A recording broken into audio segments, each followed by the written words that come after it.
I wanted to visit Fenrir. For 2 days. I... Do not lie to me again!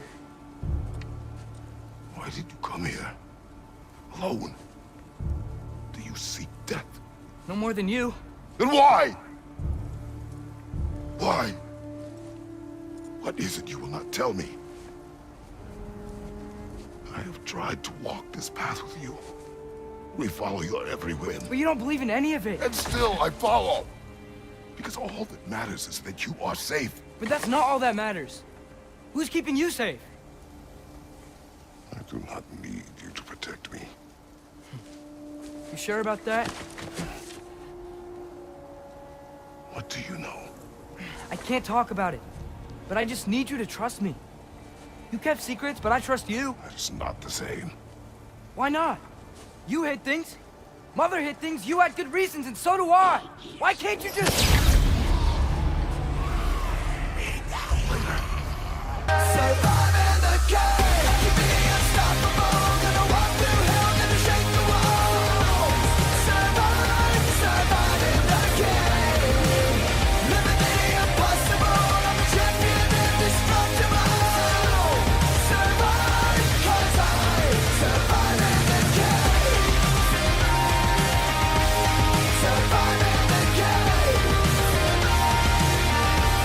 Survive in the cave. Living the impossible, I'm a champion indestructible. Survive, 'cause I survive in the cave. Unstoppable, gonna be indestructible. I can be unstoppable, gonna be indestructible.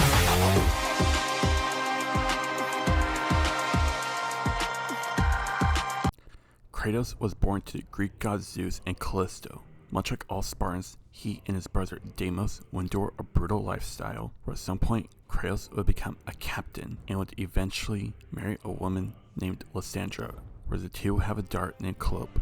However, on one conquest, Kratos and his army would be overwhelmed, but at the last minute he would make a deal with the god of war Ares, but he would be tricked into killing his wife and daughter. But afterwards, Kratos would team up with the giants and would wage a war against Zeus, which would end with him avenging his family. But now with nothing left, Kratos was set off to Midgard, leaving his past behind. At some point, he'll meet a giant named Faye, but despite their rough start, they'll eventually fall in love and have a son named Atreus. But at some point, Faye will pass away from unknown causes, with her final wish being for her ashes to be spread from the highest peak in the 9 realms. But things won't be easy due to them running into several Aesir gods, Magni, Modi, and Baldur, who have been sent by Odin, but they will meet several allies, the witch Freya and wife of Odin, and the smartest man alive, Mimir. With the help of Mimir, who will help them find a passage to the land of the giants, but not before doing battle with Baldur one last time. But as Baldur was about to kill Freya, Kratos, not wanting Baldur to go down the same path he did, will snap his neck. Afterwards, Kratos and Atreus would travel to Jotunheim, where they would spread Faye's ashes. But as Ragnarok approaches, Kratos and Atreus will be confronted by Odin and Thor, with Thor doing battle with Kratos to avenge his sons, but will let Kratos live after he stopped holding back, with Odin allowing Atreus to stay in Asgard under his watch, to which both would decline. However, despite attempting to avoid Ragnarok, both will be forced to join forces with Freya and wage a war against Asgard, where after a prolonged battle, Kratos will defeat Thor, and with the help of Freya and Atreus, Odin will be defeated once and for all. Afterwards, Kratos will bid farewell to Atreus, who will set off on his own adventure to seek out and remain giants, while Kratos, Mimir, and Freya would restore the remaining realms before traveling to Valhalla, where he would join Freya's Council of Gods and would take the throne of God of War once again. Well, what's up, Wind here, back with another showcase, this time going over the bald god killer from God of War, but more specifically God of War 4 and Ragnarok, as well as his DLC. Now, I know just how messy God of War scaling can be, but if you do buy Massively Fast and Light and Alpha Kratos, well, stats equalize, right there below the Persona characters. But if you don't buy that, well, allow me to show you where I think he holds up. Right, not a whole lot to go over this time, so let's start by breaking him down with his physical capabilities.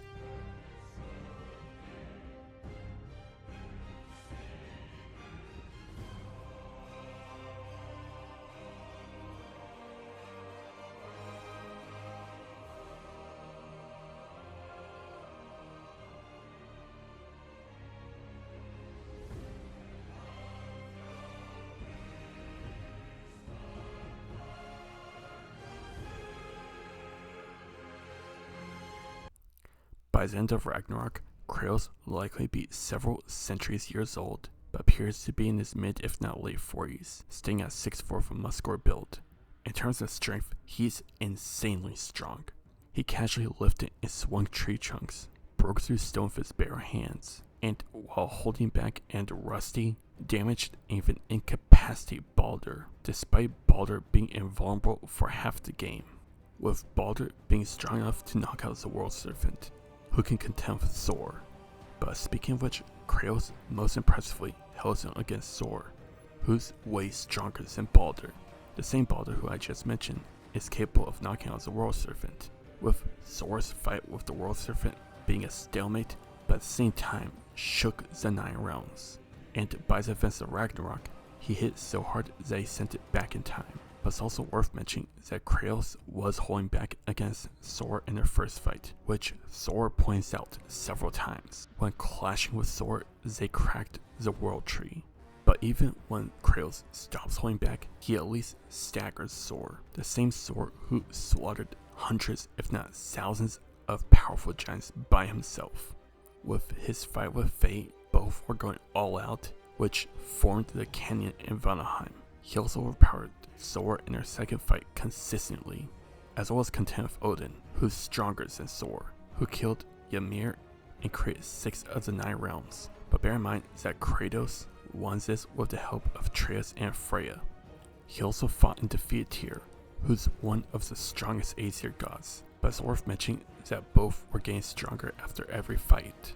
As far as speed is concerned, Kratos has reacted to lightning, Baldur who can move so fast that he appears as a blur, and light-based attacks from Odin and elves. But durability is his best area. He's taken beatdowns from Baldur, stabbed by a chunk of stone, taken hits and stabs from Freya, magic attacks from Odin, and outright shrugged off attacks from Thor, and consistently took attacks from Tyr, with Tyr being one of the strongest Aesir gods, and taking both the efforts of Odin and Thor just to beat him.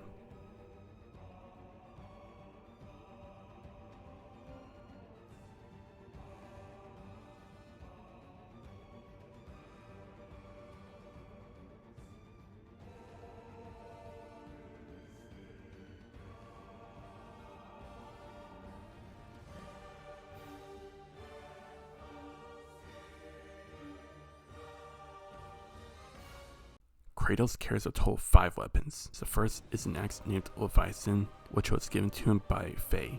Leviathan utilizes ice-based attacks, such as sending out icicles, freezing whatever it's embedded in, to enveloping the blade in ice to send out powerful projectile slashes. But due to its design, it's more used for hacking rather than slashing. But the axe can be called back to him, like Thor's hammer.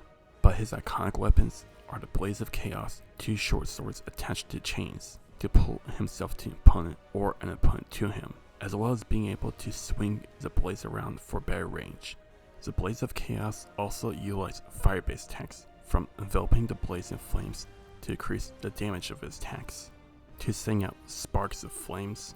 He also carries a collapsible shield, which has blocked attacks from Baldur, who is strong enough to knock out the World Serpent.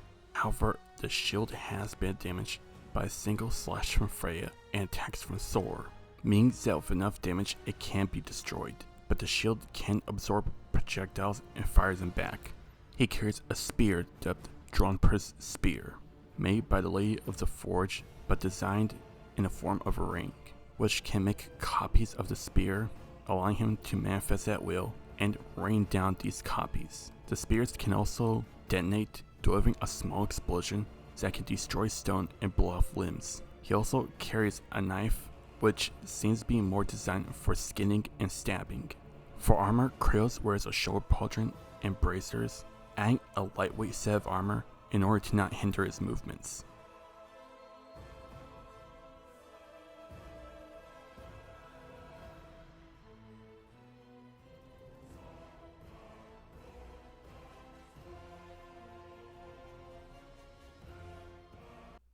Kratos has a small yet versatile kit of abilities, his most powerful being his regen, which has healed him from impaling himself with the Blade of Olympus, to taking beatdowns from Baldur, stabbed by a chunk of stone, hits from Thor, stabs from Freya, and magical attacks from various opponents over the years. His Spartan Rage drastically increases his strength, allowing him to destroy stone with his bare hands, contend with Baldur, and stagger Thor, who has killed hundreds if not thousands of powerful giants. His Spartan Rage can also heal him over time, or convert his rage into a burst to regenerate himself.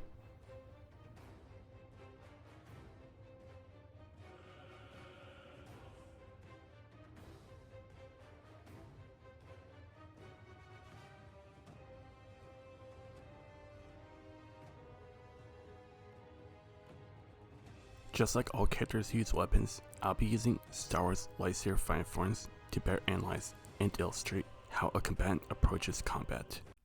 After leaving Olympus and by the events of Ragnarok, Kratos would be a well-accomplished warrior, evident as his rank as captain before his rebellion, and likely having several lifetimes of experience by the events of Ragnarok. From what we see, Kratos would likely be a master of Form 1 Shisho and Form 5. Shisho being the basic lightsaber form, which trains a user in wide, sweeping strikes in order to dispose of groups of opponents, but the form can easily be countered by a well-trained opponent, while Form 5 trains a user in blocking or evading before counterattacking with a devastating assault, as well as reflecting an opponent's attack back at them.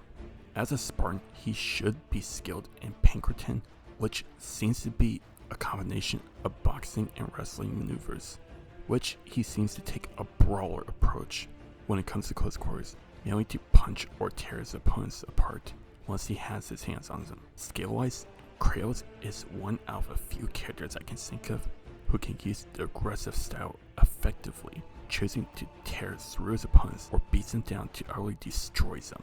But by the events of Ragnarok, Kratos stays in control of his anger and only relying on his rage when pushed to the very limits.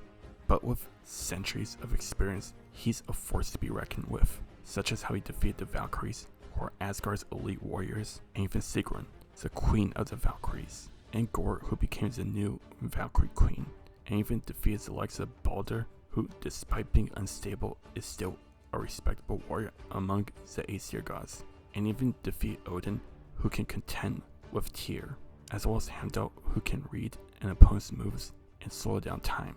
And speaking of which, he also fought and held his own against Tyr, who once again is capable of holding his own against both Odin and Thor, with Thor killing hundreds if not thousands of the strongest giants within the 9 realms.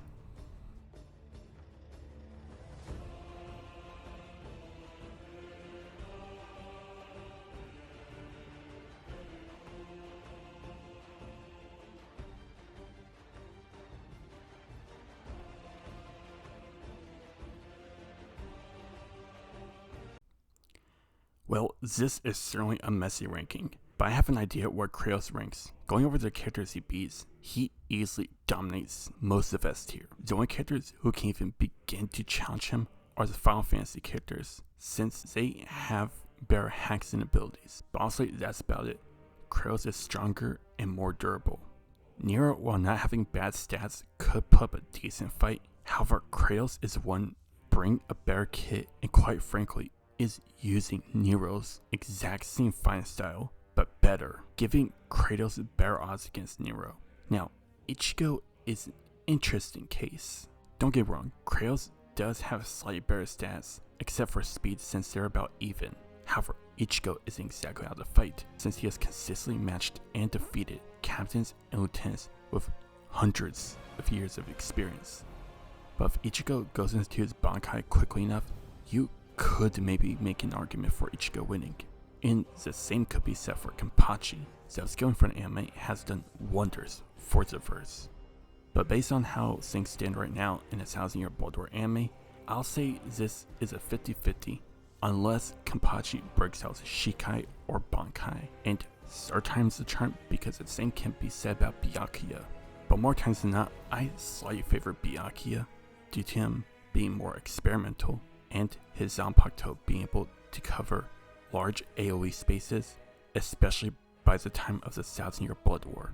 So if Byakuya pulls the trigger first and activates his Shikai or Bankai, then I'm more leaning towards Byakuya, especially since the Bleach characters are capable of dealing spiritual damage, which is something that they have in spades, and it has already been shown that Kratos can have his soul targeted. Now, going to characters he will straight up lose to, Kingdom Hearts Sephiroth is a flat no. Sephiroth has a better kit of abilities, and unlike his canon version, Kingdom Hearts Sephiroth is a lot more ruthless and is going to pull the trigger first. And if Kratos gets hit by his Heartless Angel, it's GG, since he's going to be battered and worn down. I, quite frankly, just don't see Kratos being Virgil. Now, stats-wise, it's a bit debatable depending on how you want to argue certain things. But there's just one big problem, is that problem has a name. And that name just happens to go by the Yamato. You can honestly take away all of Virgil's other weapons, and Kratos would still lose. Not to mention, on top of his Devil Trigger, his Sin Transformation, and his energy swords, Kratos is simply going to be dealing with way too much. On top of that, Virgil debatably has a better healing factor, since Virgil's healing factor has healed him from having his body destroyed by Dante, while Kratos healed after being impaled by the Blade of Olympus. Now, if you take your glasses off, spin around a few times, and squint your eyes, I think we can both see who has a better regen here. And like I mentioned with the Bleach characters, it doesn't help that Kratos can have his soul targeted, and the Yamato quite literally has that in spades. The Yamato specifically is capable of cutting through and splitting apart souls. Now, when it comes to Aizen, I don't see Kratos taking it, especially since in Events of Ragnarok, Kratos and Freya were all affected by illusions, which is consistent, since it's mentioned by Mir that Helheim creates illusions to torture its captives, giving Kratos really bad odds against Aizen, especially since Kyoko Suigetsu specializes in illusions that affect all 5 senses, and Aizen is one character who really benefits from the upscaling of the 1000-Year Blood War anime, since his transformations, spiritual pressure, and Kido all gain a huge buff, putting him above characters such as the Zero Division, who are some of the strongest Soul Reapers in the Soul Society. And it really doesn't help that Aizen still has the Hogyoku, along with his transformations. And as I mentioned in his showcase, Aizen, by the events of the 1000-Year Blood War, doesn't need to consciously activate complete hypnosis. So the moment Kratos even glances at him, he's in checkmate, giving Aizen better odds against Kratos more times than not. And that's before getting into his butterfly or monster transformation. So at best, Kratos is a runner-up in S tier, just above the Final Fantasy characters. And that'll do for this showcase. Let me know if you think that Kratos ranks any higher. And with that said, be sure to follow the users in the description below. Follow me on Twitter if you care about that. And I'll see y'all next time.